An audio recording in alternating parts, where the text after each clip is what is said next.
Bonjour et bonne année 2018. J'espère que c'est un bon chiffre.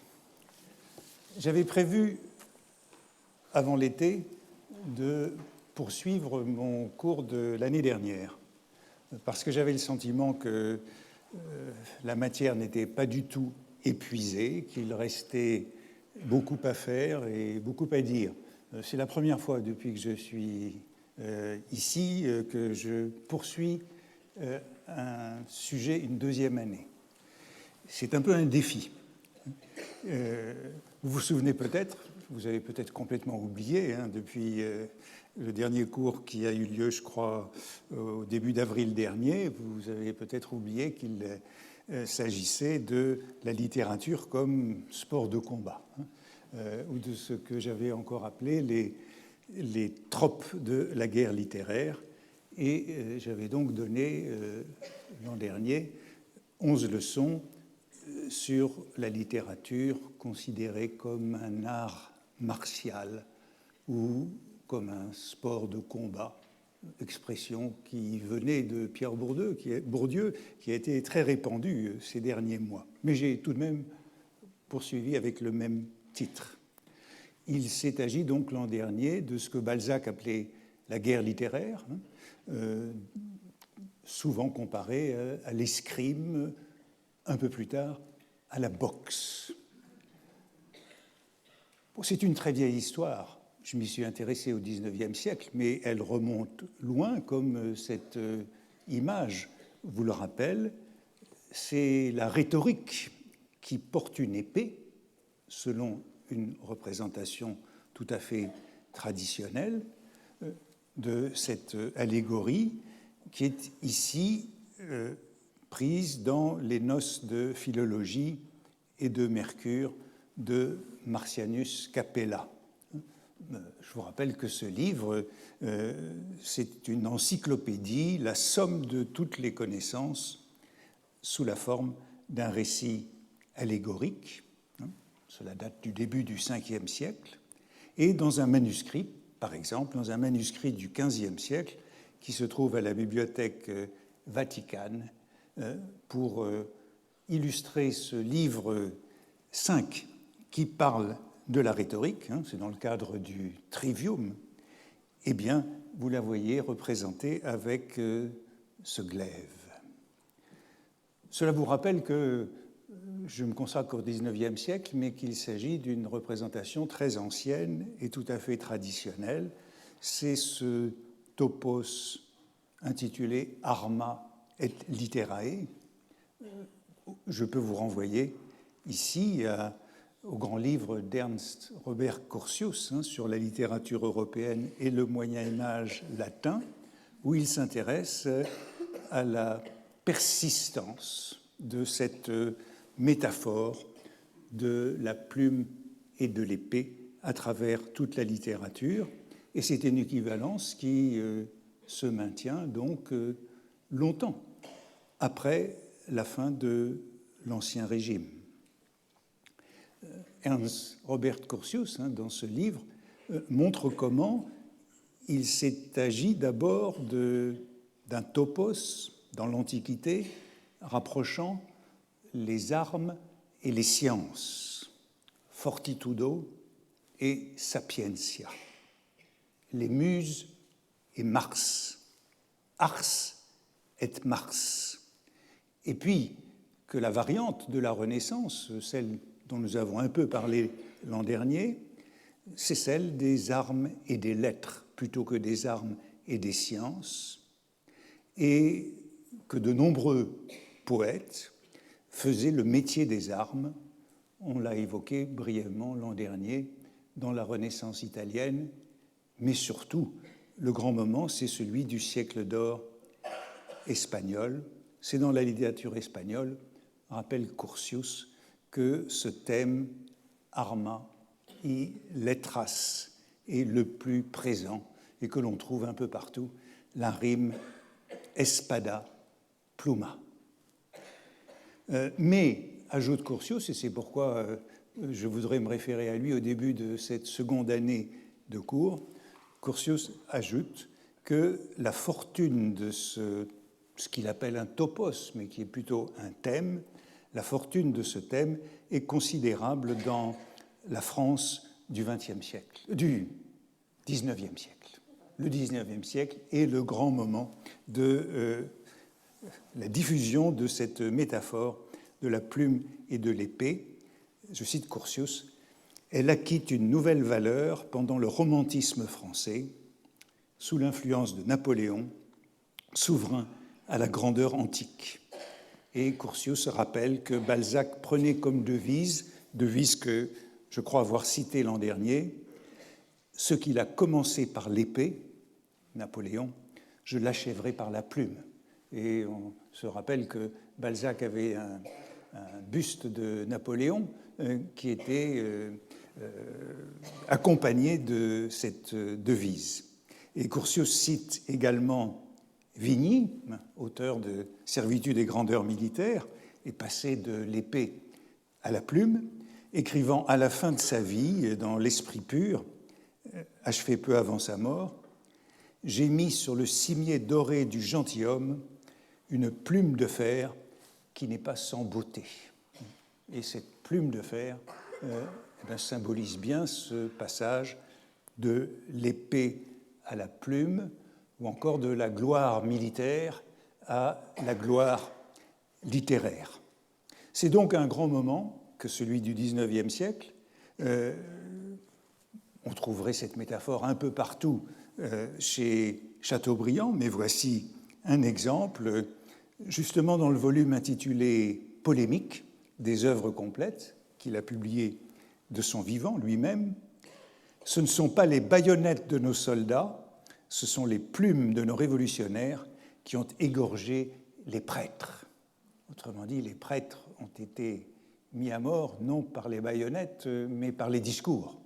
C'est bien l'image de ces mots qui tuent plus que les baïonnettes ou les épées. C'est donc un grand moment que ce XIXe siècle, et je crois qu'il mérite que nous poursuivions une deuxième année. Je voudrais vous rappeler aussi le motif, l'origine de ce sujet. Comment j'en suis venu à ce sujet? Je vous le rappelle que c'est à la faveur du crochet du chiffonnier, cours que j'ai fait dans le passé et livre qui est à présent publié. Je vous rappelle que cela vient du crochet du chiffonnier, puisque dans toute cette configuration de la chiffonnerie au XIXe siècle, le crochet du chiffonnier, c'est à la fois une métonymie de la plume de l'écrivain, le chiffonnier est traditionnellement comparé à l'écrivain, et de l'épée, puisque ce crochet est une arme blanche avec laquelle il se bat, notamment avec les gardes municipaux de Paris. Et, on s'en souvient, les chiffonniers sont très souvent d'anciens soldats, d'anciens grognards, et c'est pourquoi ce crochet du chiffonnier est vraiment le maillon entre la plume et l'épée. Il est constamment comparé aux deux. Il est en compétition avec l'arme blanche des autorités et avec la plume du poète. Et vous vous souvenez peut-être que j'avais insisté sur le fait que cette association de la plume et de l'épée dans le crochet du chiffonnier était encore renforcée par l'apparition de la plume de fer se substituant à la plume d'oie à partir de 1830.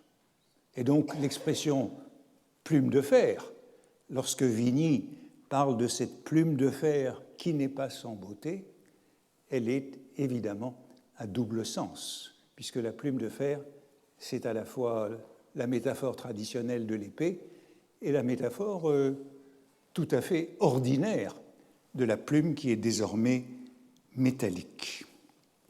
C'est ainsi que cette réflexion sur la plume et l'épée, qui est notre fil conducteur, a donc pris la suite d'une réflexion sur le chiffonnier. C'est un petit peu une retombée inattendue, mais c'est ainsi que va, en tout cas, la recherche.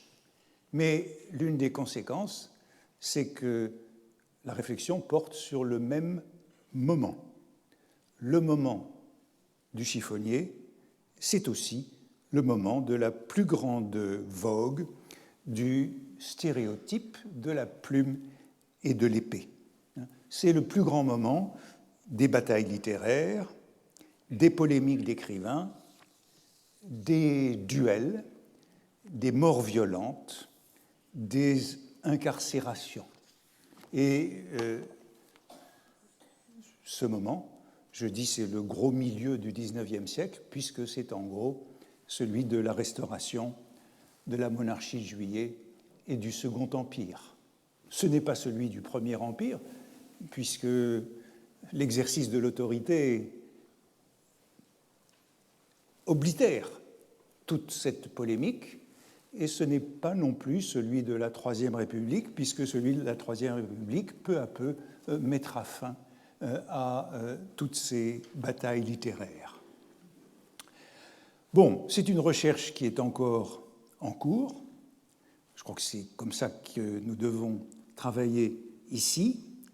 Je vous rappelle que l'an dernier, j'avais examiné 9 tropes, ce que j'avais appelé des tropes littéraires, plus ou moins dans un ordre alphabétique, je vous les rappelle, selon un certain fil narratif qui s'était tout de même dégagé, partant de ces écrivains comme Sportif, Bravi, Condottieri, analysant cette grande opposition des amis et des ennemis, de la camaraderie et du charlatanisme, m'intéressant à l'exécution littéraire, à l'éreintement, à l'éreintage, à ces deux formes de l'éreintement qu'étaient l'épigramme et la personnalité, à différentes métaphores de l'épée comme plume, à la problématique dialectique de la diffamation et du duel qui traverse tout le siècle.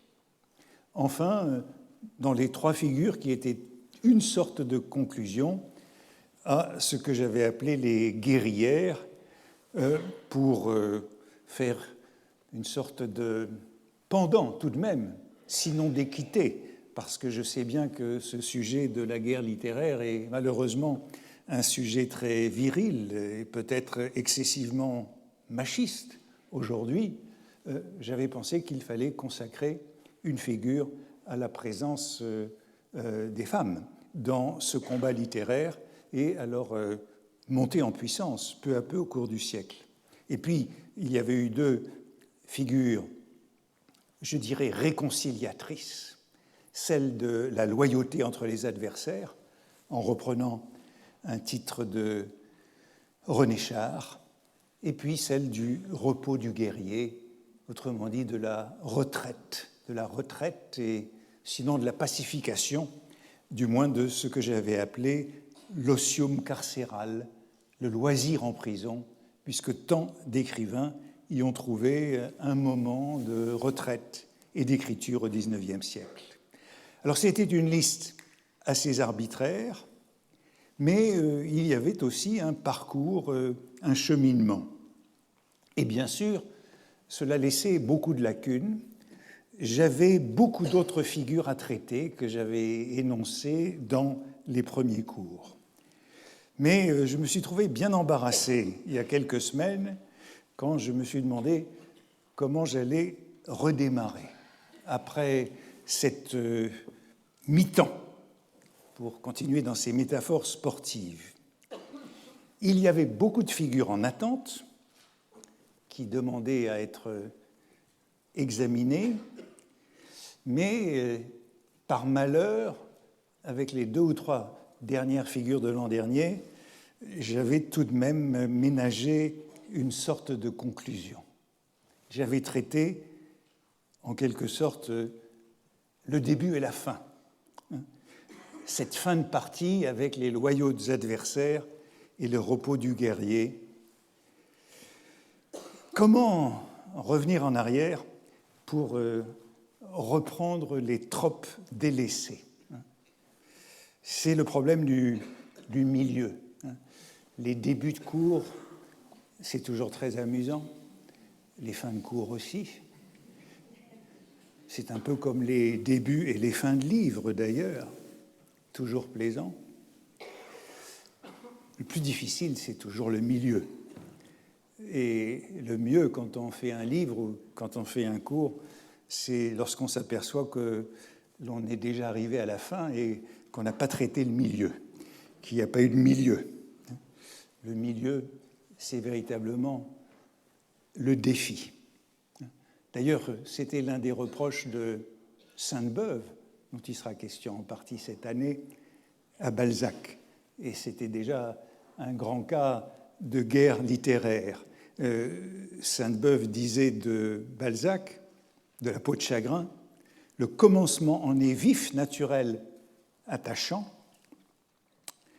mais l'intérêt se perd bientôt dans le fantasque et l'orgiaque. » Et puis dans son article nécrologique, « La plupart de ces commencements sont à ravir, mais ces fins d'histoire dégénèrent ou deviennent excessives. » Il revient toujours à cette idée que chez Balzac, les personnages sont intéressants, mais que l'action faiblit, dévie, s'exagère.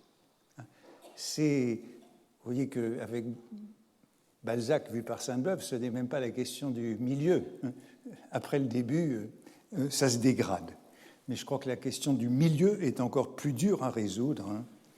Je dirais même dans les tragédies classiques qui sont très ramassées, très concentrées, entre le nœud et le dénouement, il y a toujours une sorte d'immobilisation de l'action, parce que la moindre action entraînerait la catastrophe.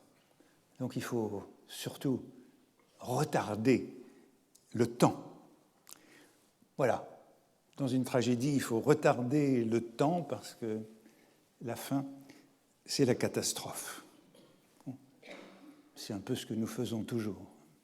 Retarder pour ne pas arriver à la catastrophe. D'où le gros problème que j'ai rencontré quand je me suis demandé comment repartir et me remettre à ce cours. Il me restait à traiter le milieu, l'entre-deux, le ventre mou. Et j'ai eu la crainte de vous ennuyer et peut-être encore plus de m'ennuyer.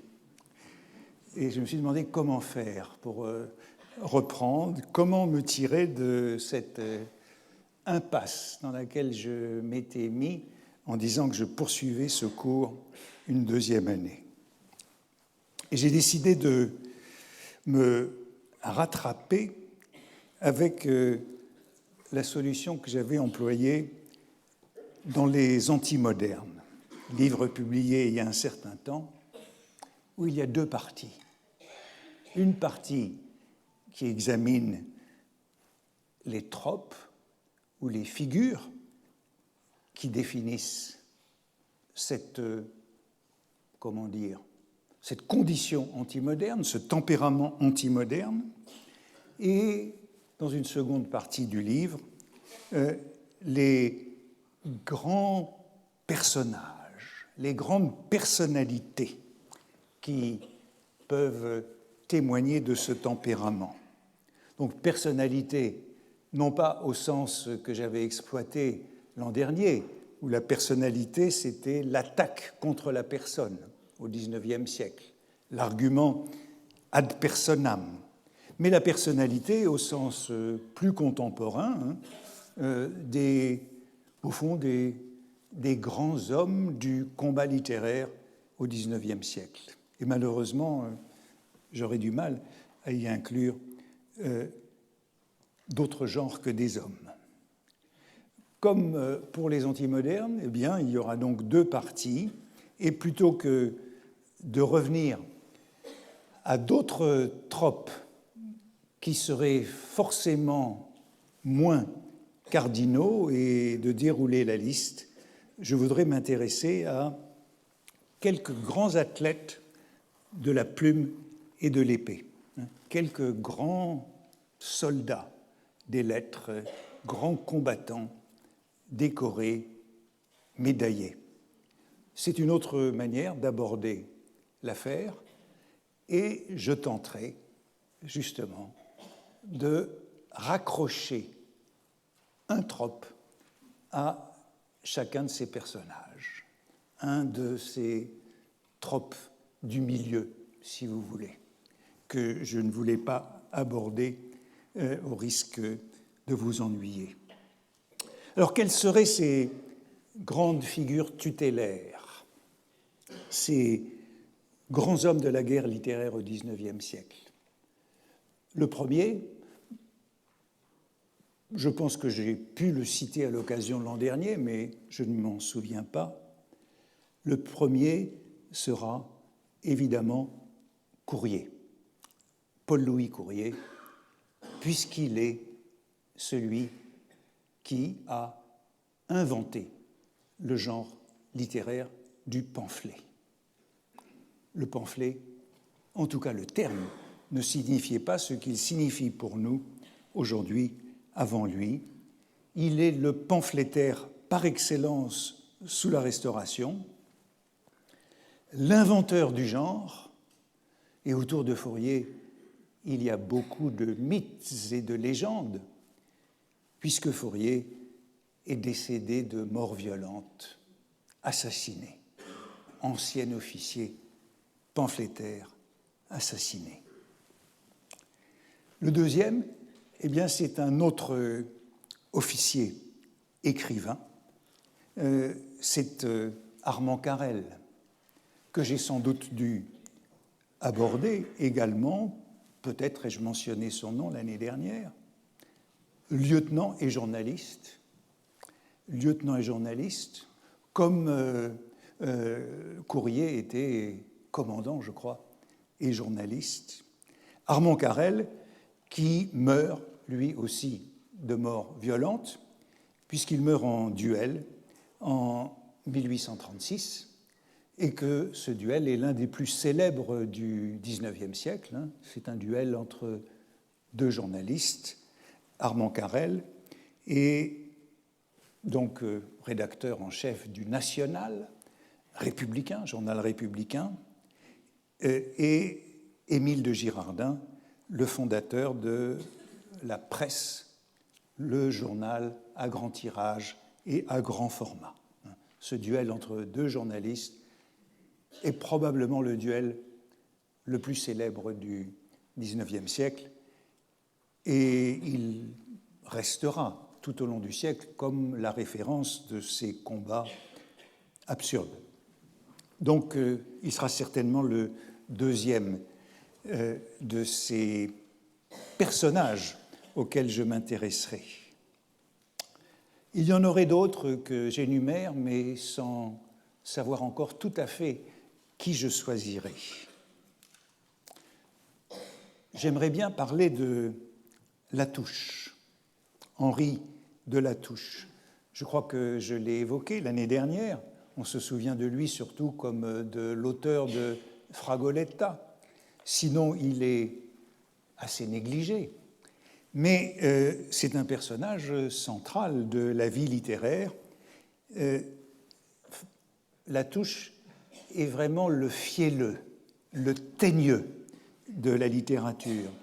L'auteur de cet article que j'ai cité l'an dernier, intitulé « De la camaraderie littéraire », publié en 1829, contre les romantiques, contre le clan romantique, auquel Gustave Planche, le rédacteur de la Revue des Deux Mondes, a répondu par un article très célèbre intitulé « De la haine littéraire ».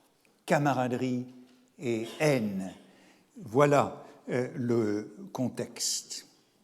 Il faudrait ensuite, mais je ne parlerai sans doute pas de toutes ces personnalités, parler de Béranger, le poète, toujours comparé, le chansonnier républicain, comparé à à Courrier dans la prose. On pourrait parler de Lamennais et de Montalembert, les polémistes catholiques. On pourrait parler de Louis de Cormenin, le successeur de Courrier dans le genre du pamphlet sous la monarchie de Juillet. Et puis, il y a toute une lignée que j'avais brièvement évoquée l'an dernier et sur laquelle j'aimerais revenir. C'est celle de ces couples de combattants. Vous voyez que ces combats sont très souvent des duels, et il y a donc des couples, comme ce couple Latouche-Planche, camaraderie et haine littéraire. Ces couples, eh bien, il y aurait le couple de Nisard et de Janin.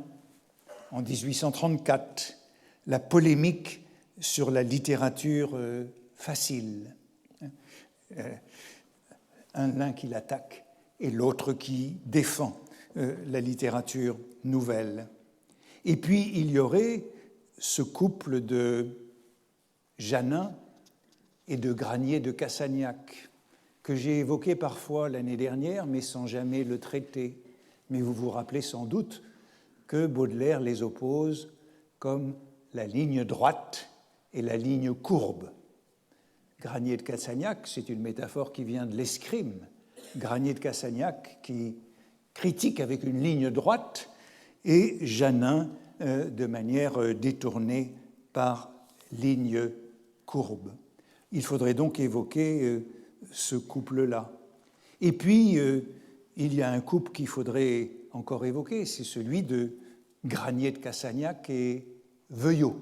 Veuillot, le grand polémiste catholique de la seconde moitié du siècle.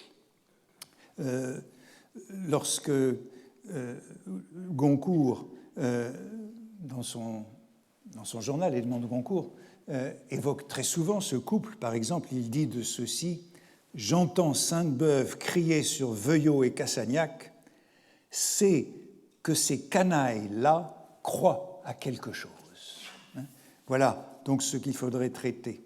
Et il y aurait aussi un couple Proudhon et Veuillot qui figure souvent dans la littérature.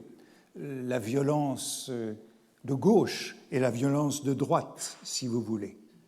Et cela nous ferait parvenir, j'imagine, si nous avions le temps, jusqu'à Barbé d'Aurevilly, qui d'ailleurs parle de tous ses prédécesseurs.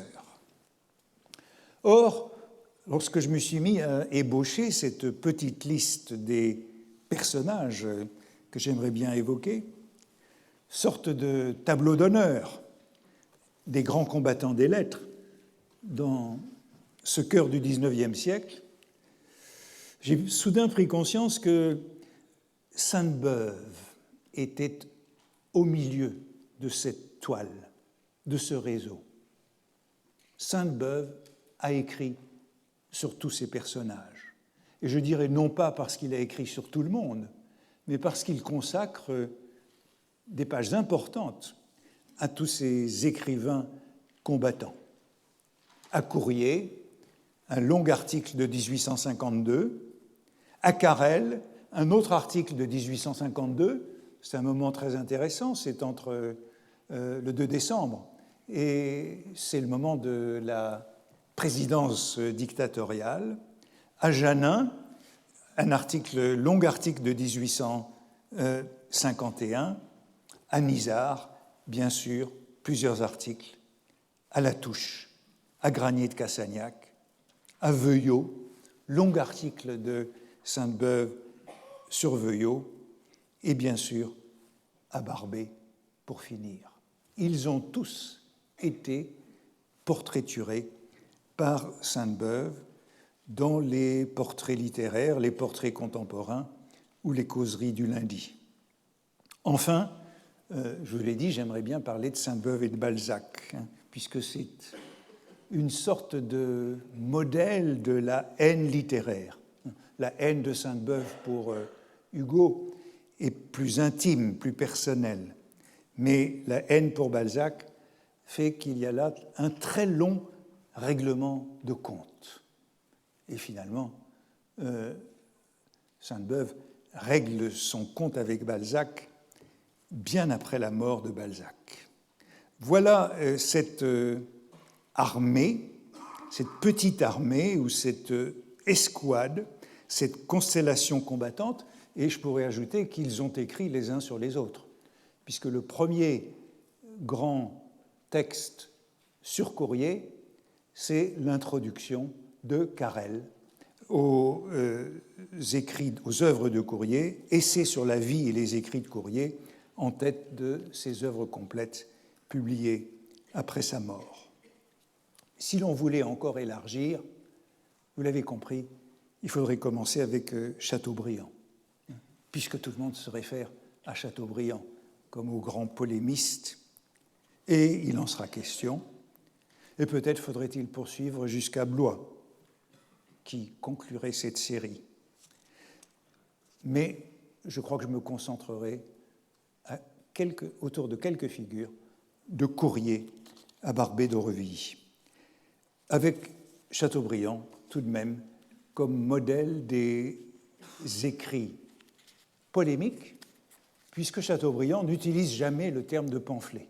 Le terme de pamphlet est encore un néologisme aux yeux de Chateaubriand. Mais c'est sous le terme de polémique que Chateaubriand décrit toujours une série de ses écrits, depuis de Bonaparte et des Bourbons en 1814 jusqu'à tous ses libelles sur la liberté de la presse en 1818-1820, puis en 1824, 1826, quand il a perdu le ministère. Il s'agira donc en partie de revenir à Sainte-Beuve dans ce cours, qui me paraît une sorte de patron, souvent masqué, de cette guerre littéraire au XIXe siècle. Et on vient de rééditer, non pas de rééditer, mais d'éditer le cahier brun. Nous avons donc les deux cahiers de Sainte-Beuve, le cahier vert qui avait été publié en 1973 et le cahier brun qui a été publié par Patrick Labarthe chez Droz en 2017.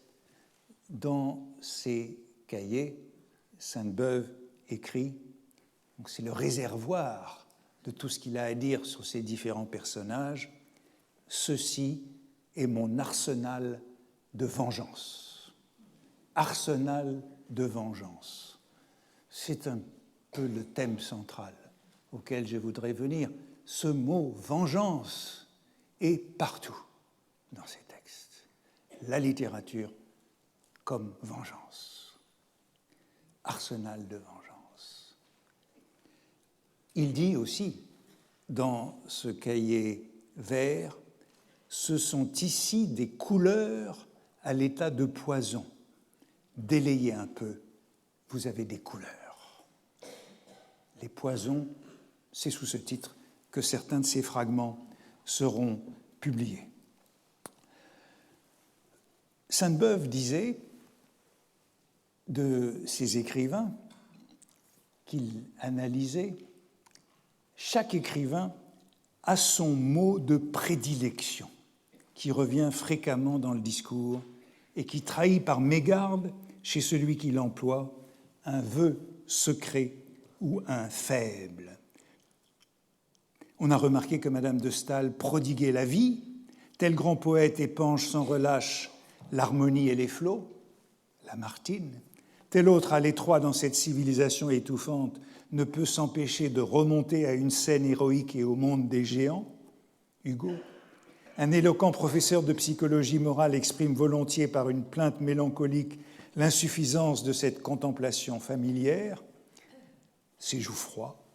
L'improvisation brillante du plus ingénieux de nos critiques se redisait sans y songer sa propre louange à elle-même, Villemain. Je sais un journaliste courageux chez qui le mot de colère signait presque à chaque fois l'article. Il s'agit de Dubois, le fondateur du Globe. Je sais un romancier anonyme chez qui le mot de fiel revient plus souvent qu'il ne faudrait. Il s'agit bien sûr de Latouche, que je qualifiais tout à l'heure du fielleux, l'écrivain fielleux par excellence. Eh bien, vous le voyez, avec chacun des écrivains que je voudrais évoquer cette année, j'aimerais bien trouver idéalement ce mot de prédilection qui serait le trope du milieu, le trope que j'ai laissé pour compte l'année dernière.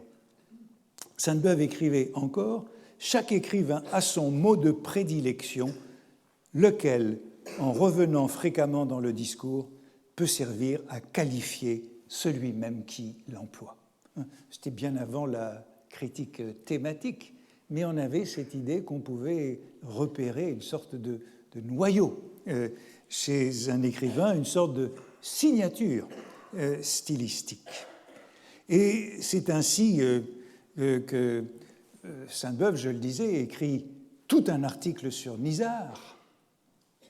Et puis, que dit-il de Nisard, qui est un ancien collègue, journaliste, justement dans le National d'Armand Carrel? Qu'est-ce qu'il dit dans son cahier vert, le cahier de ses poisons? Il a écrit 50 pages sur Nisard. Ces 50 pages, elles se résument dans un mot de son cahier intime. Le fin mot de mon article sur Nisard est bien simple. Monsieur Nisard a un certain mérite, mais Monsieur Nisard est un sot. Il a fallu recouvrir et délayer cela pour la galerie. Délayer. Vous avez entendu ce mot tout à l'heure à propos des poisons. Les poisons qui sont dans le cahier vert et dans le cahier brun, qui sont délayés dans les articles. Poison délayé, Monsieur Nisard est un sot. Il faut savoir lire entre les lignes que Nisard est un sot. Sainte-Beuve écrit encore dans son cahier vert « Dans mes portraits, le plus souvent, la louange est extérieure et la critique intestine. Pressez l'éponge, l'acide sortira. » Il faut donc lire le portrait de Nisard et en extraire cet acide. Nisard est un sot. Alors je ne voudrais pas extraire de chacun de mes portraits un mot, un fin mot, comme dit Sainte-Beuve, aussi sévère, mais tout de même, je voudrais qu'avec chacun de ces écrivains, je puisse en venir à une figure centrale de cette guerre littéraire au cœur du siècle où elle a été la plus forte. Et je commence donc avec Courrier. Courrier, eh bien, c'est pas très compliqué. Courrier, c'est l'homme du pamphlet. C'est l'inventeur du pamphlet. C'est le pamphlétaire. Et voici l'écrivain paradoxal qu'est ce Courrier, puisqu'il est aujourd'hui, il faut bien avouer, assez méconnu, ignoré des manuels, alors qu'il a été le grand écrivain de la Troisième République. Au fond, Courrier a disparu avec la Troisième République. Il a disparu avec la guerre contre les curés, avec l'anticléricalisme, puisque c'était contre eux qu'étaient dirigés ces pamphlets. Ce portrait, eh bien, c'est justement celui qui figure en tête des œuvres complètes de Carrel, avec en préface les œuvres complètes de Courrier, avec en préface l'essai de Carrel sur Courrier. Et voici son portrait qui s'inspire de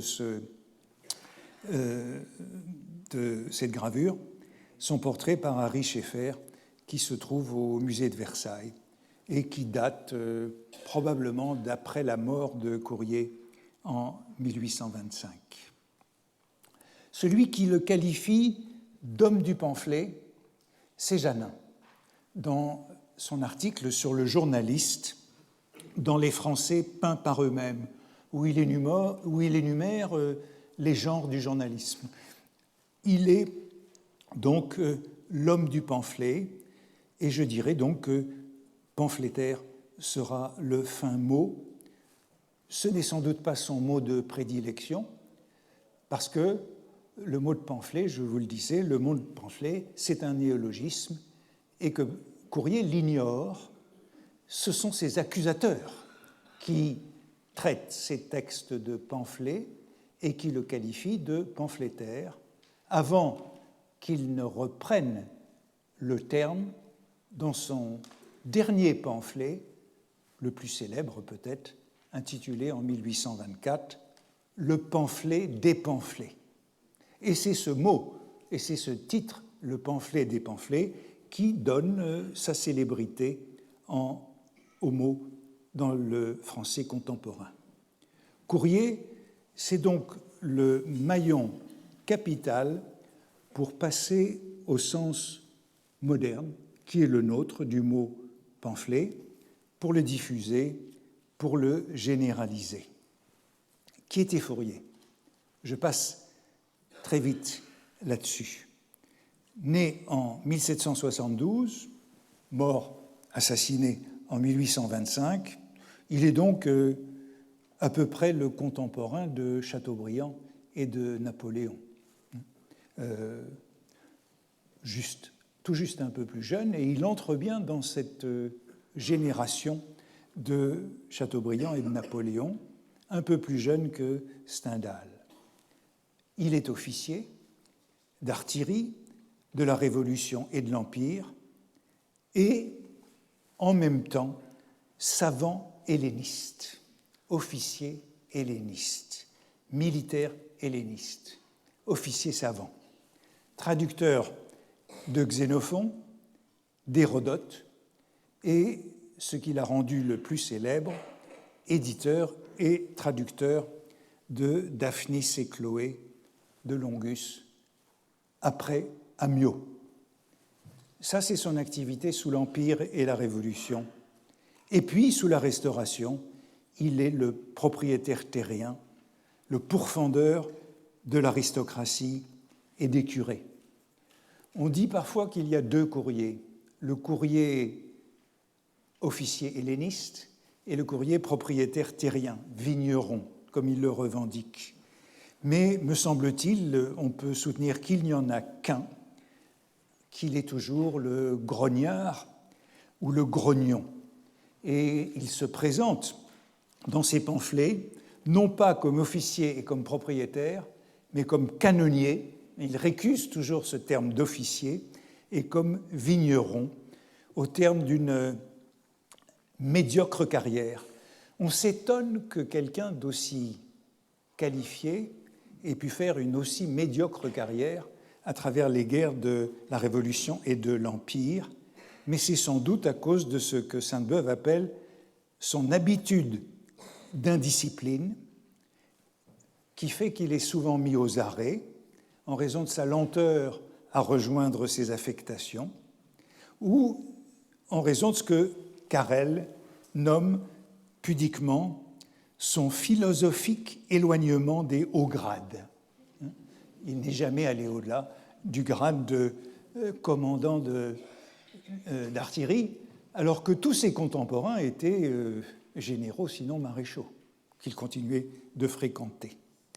Peu conforme à l'éthique de cette grande armée, il est par exemple tout à fait hostile au pillage lorsqu'il débarque à Rome en 1799, et il se confie à un ami dans une superbe lettre: « Dites à ceux qui veulent voir Rome qu'ils se hâtent, car chaque jour, le fer du soldat et la serre des agents français flétrissent ses beautés naturelles et la dépouillent de sa parure. » Puis c'est une lettre très longue sur le sac de Rome par l'armée française, lettre superbe. Et puis il y a une autre lettre tout à fait superbe sur l'Empire de Courrier. C'est lorsque le colonel de son régiment, en Italie, consulte ses officiers sur l'opportunité de l'Empire, l'opportunité de la déclaration de l'Empire. Et voici ce qu'il écrit dans un de ses correspondants en France. « Nous venons de faire un empereur ou la République, lequel est le plus de votre goût? Comme on dit, rôti ou bouilli, potage ou soupe, que voulez-vous » Et dans cette assemblée des officiers, il y a un jeune officier qui proteste et qui n'est pas pour le passage à l'Empire. Courrier le fait taire en lui disant que ça n'a pas grande importance, et on se lève, dit-il, on signe et on s'en va jouer au billard. Et puis il explique à l'autre pourquoi il a voté. En effet, que signifie, enfin c'est ce qu'il explique à son correspondant français, que signifie, dis-moi, un homme que lui, Bonaparte, soldat, chef d'armée, le premier capitaine du monde, vouloir qu'on l'appelle majesté, être Bonaparte et se faire sire, il aspire à descendre. Mais non, il croit monter en s'égalant au roi, il aime mieux un titre qu'un nom. Pauvre homme, ses idées sont au-dessous de sa fortune. Bon, vous voyez qu'il n'y a pas véritablement deux courriers, puisque dès 1804, au moment de la déclaration de l'Empire, il s'en prend déjà à la souveraineté, comme il le fera sous la Restauration. C'est un superbe témoignage de la naissance d'un pamphlétaire, de son indépendance d'esprit, à moins que ces lettres n'aient été réécrites par la suite. Ce que nous ignorons, puisque à sa mort, la publication de toutes ces lettres était préparée, et on ne sait pas si ce sont des lettres authentiques. Elles ont été publiées après sa mort, en 1828. Il est bien possible qu'il ait fait une sorte de monument après coup, et que ces critiques du sac de Rome ou ces réserves à l'égard de l'Empire, elles soient postérieures. En tout cas, il quitte l'armée en 1809, reprend du service pour aller se battre à Wagram, mais déserte à Wagram et séjourne en Italie jusqu'à la fin de l'Empire. C'est très proche de Stendhal et il sera très lié à Stendhal.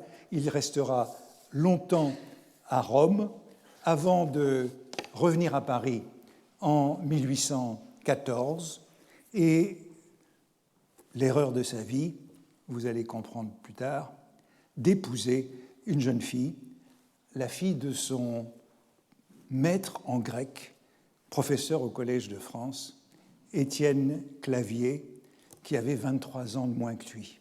Elle avait 19 ans, il en avait 42, et le pauvre en mourra.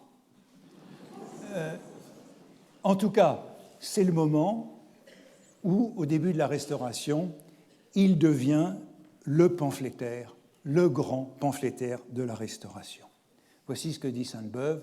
Après 1815, on eut le Paul-Louis Courrier, soi-disant vigneron, ancien canonnier à cheval, ayant son rôle, sa blouse, son fusil de paysan, ou peu s'en faut, de braconnier, tirant aux nobles et aux capucins. Voilà, tirant aux nobles et aux capucins.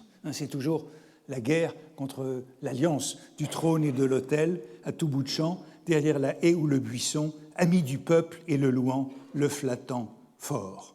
Et il commence, dès 1816, sa campagne contre la réaction royaliste dans le village de Touraine, où il a ses bois, le village de Luynes, et il commence par un texte en 1816 qui s'appelle « Pétition aux deux chambres », à la suite de l'arrestation d'un paysan qui a refusé d'ôter son chapeau au passage du curé qui accompagnait un mort au cimetière. C'est ça, le début de sa croisade. Et il écrit « La terreur à présent règne à Luynes et ne cessera que pour faire place à la vengeance. » Cette vengeance qui revient et ce cycle de la terreur et de la vengeance qui anime tout ce moment. Ce qui est intéressant aussi, c'est qu'il se réfère immédiatement à l'autorité de Chateaubriand. Chateaubriand a dit dans le livre défendu que tout le monde lit, le livre défendu que tout le monde lit en 1816, c'est de la monarchie selon la charte. Vous avez 2 poids et 2 mesures. Pour le même fait, l'un est condamné, l'autre absous. Il entendait parler, je crois, de ce qui se passe à Paris, mais à Luynes, messieurs, c'est toute la même chose. Le rapport avec Chateaubriand, comme on va le voir, est essentiel dans toute cette, genèse du pamphlet. Alors, après cette pétition aux 2 chambres, son premier véritable pamphlet, mais le mot n'existe toujours pas, je vous l'ai dit. C'est un texte qu'il écrit contre l'Académie des inscriptions et belles-lettres en 1819. Il n'y a pas été élu à la succession de son beau-père, le professeur au Collège de France, Étienne Clavier. Et évidemment, après ce coup d'éclat, il ne sera jamais élu. Et il écrit ce pamphlet pour se laver du ridicule de sa candidature, où il écrit par exemple « Vous voyez bien, messieurs, que je ne vous en veux point. Je cause avec vous, et de fait, si j'avais à me plaindre, ce serait de moi et non pas de vous. Qui diantre me poussait à vouloir être de l'Académie? Et qu'avais-je besoin d'une patente d'érudit, moi qui, sachant du grec autant qu'homme de France, était connu et célébré par tous les doctes de l'Allemagne? Que me fallait-il davantage? Quelle bizarre fantaisie à moi, qui m'étais moqué 40 ans des coteries littéraires et vivais en repos, loin de toute cabale, de m'aller jeter au milieu de ces méprisables intrigues. » Évidemment, il ne sera jamais élu. Puis, le chef-d'œuvre de Courier, c'est le simple discours de Paul-Louis Vigneron en 1821, à l'occasion de la souscription nationale pour l'acquisition de Chambord. Il a été récemment question beaucoup dans l'actualité de Chambord, mais personne n'a rappelé, me semble-t-il, comment Chambord était une propriété de l'État aujourd'hui. Chambord a fait l'objet d'une souscription nationale en 1821, alors que le château était dans des mains privées. Il avait été donné par Napoléon au maréchal Berthier et il était mis en vente par sa veuve. Et on eut l'idée d'une souscription nationale pour l'offrir au petit duc de Bordeaux, l'enfant du miracle, dont le père, le duc de Berry, avait été assassiné en 1820, 7 mois avant sa naissance. La souscription nationale était quasi obligatoire pour tous les fonctionnaires. Elle était aussi quasi obligatoire pour toutes les communes. Et c'est ainsi d'ailleurs que le duc de Bordeaux est devenu comte de Chambord, un peu plus tard. En tout cas, Courier proteste, et sa gloire vient de là, puisqu'il sera poursuivi, qu'il aura un procès et qu'il ira en prison. Il est poursuivi aux assises en 1821, à la suite de son discours contre la souscription, pour offense au roi, provocation d'offense au roi, outrage à la morale publique et religieuse. Finalement, tout ça se réduit à outrage à la morale publique parce que le reste n'a pas de vrai fondement. Et il est l'un des premiers condamnés au terme de la loi de diffamation que j'avais évoquée l'année dernière, la loi de diffamation de la Restauration en 1819, qui a été révisée en 1822. Et il est très célèbre en raison de ce procès d'août 1821 qui le voit condamné à 2 mois de prison et 300 francs d'amende. Il ira à Sainte-Pélagie, la prison des délits de presse, mais non sans un nouveau coup d'éclat, puisque comme beaucoup d'autres le feront dans ce XIXe siècle, il en profite pour publier son procès. Et le texte le plus long de Courier, c'est le compte-rendu de son procès de Paul-Louis Courier, vigneron de la Chavonnière, à l'occasion de son discours sur la souscription de Chambord, publié à la veille d'aller se rendre en prison. Et puis j'évoquais ce dernier chef-d'œuvre, le pamphlet des pamphlets, le premier texte qui revendique ce terme, et dans lequel nous lisons « Qui dit pamphlet dit un écrit plein de poison ». C'est l'un de ses adversaires qu'il définit ainsi. Moi, je dirais « Qui dit pamphlet dit courrier ». Il est le grand écrivain du pamphlet au XIXe siècle. Il est le grand écrivain des manuels de la Troisième République, libéral, orléaniste sous la Restauration, anticlérical, classique du radicalisme aux yeux d'Albert Thibaudet, pour qui il a une place fondamentale dans l'histoire politique. Il est le pamphlétaire de gauche avant que l'esprit pamphlétaire vire à droite. Il est le modèle du pamphlétaire de gauche dans la tradition française avant que le genre du pamphlet, l'esprit pamphlétaire, vire à droite avec Rochefort, Veuillot, tandis que, ajoute Thibaudet, le journalisme de gauche devient ennuyeux, sérieux. Il y a pour Thibaudet cette trilogie de la fondation du radicalisme français, Béranger, le chansonnier, Courrier, le pamphlétaire, et Stendhal. Tout ça nous mène bien sûr au Rouge et le Noir. Tout ce que Stendhal a à dire de la congrégation, eh bien on le trouve dans les pamphlets de Courrier.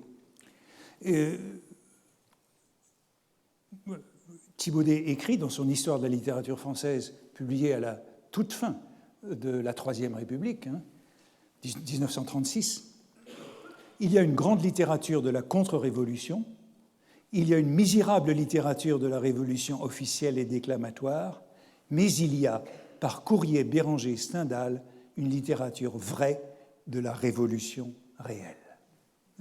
Par la suite, les polémistes les plus réussis ont appartenu à une tradition pamphlétaire de droite. Veuillot, que je citais tout à l'heure, Barbé d'Aurevilly, Blois, Drummond, Daudet, Bernanos, Céline, dont on reparle aujourd'hui à propos de la publication de ces pamphlets. Et Thibaudet écrit à ce sujet, c'est dans un article sur Drummond, « Je n'ose pas dire qu'à gauche, on ne sait pas engueuler, mais ce n'est plus ça. Vallès, grand écrivain, n'a pas trouvé son style de polémiste. La tradition classique, Courrier, Cormenin, About, œuvre, paraît bien anémiée à côté de la veine torrentielle de droite. Ce qui équilibrerait à gauche les grands pamphlétaires de droite, ce serait moins les publicistes que la caricature et les châtiments. Daumier et Victor Hugo. » Et bien entendu, Thibaudet pense à ce grand moment de la caricature après 1830, autour de la caricature politique avec Daumier et Gavarni, et plus tard au châtiment. Mais vous voyez que pour Thibaudet, eh bien, c'est la fin. Et voilà donc le très curieux destin de ce grand écrivain. Carrel, dans les premiers mots de sa notice des œuvres complètes, parle de grand écrivain en 1834, à peu près totalement ignoré aujourd'hui, indisponible en librairie. Il y a eu une Pléiade Courrier. Elle a été publiée en 1940. Justement, ça marque bien le terme de cette Troisième République et de la fin de cette culture radicale. Et elle n'a plus été réimprimée depuis 1964. Si vous la trouvez en vente d'occasion, je vous encourage à l'acheter. Aujourd'hui, j'ai lu hier que c'était la Pléiade Jean d'Ormesson qui était indisponible au moment des fêtes de fin d'année et que les libraires s'en plaignaient, mais je pense que la Pléiade Jean d'Ormesson sera très vite réimprimée. J'aimerais bien que la Pléiade Courrier le soit aussi.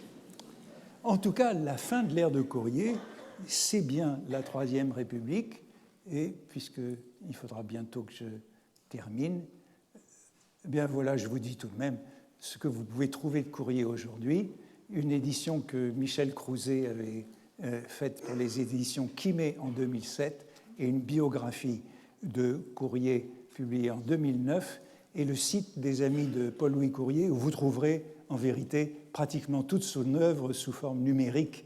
Et donc, si la Pléiade n'est pas réimprimée, vous pouvez tout de même le lire sous forme numérique.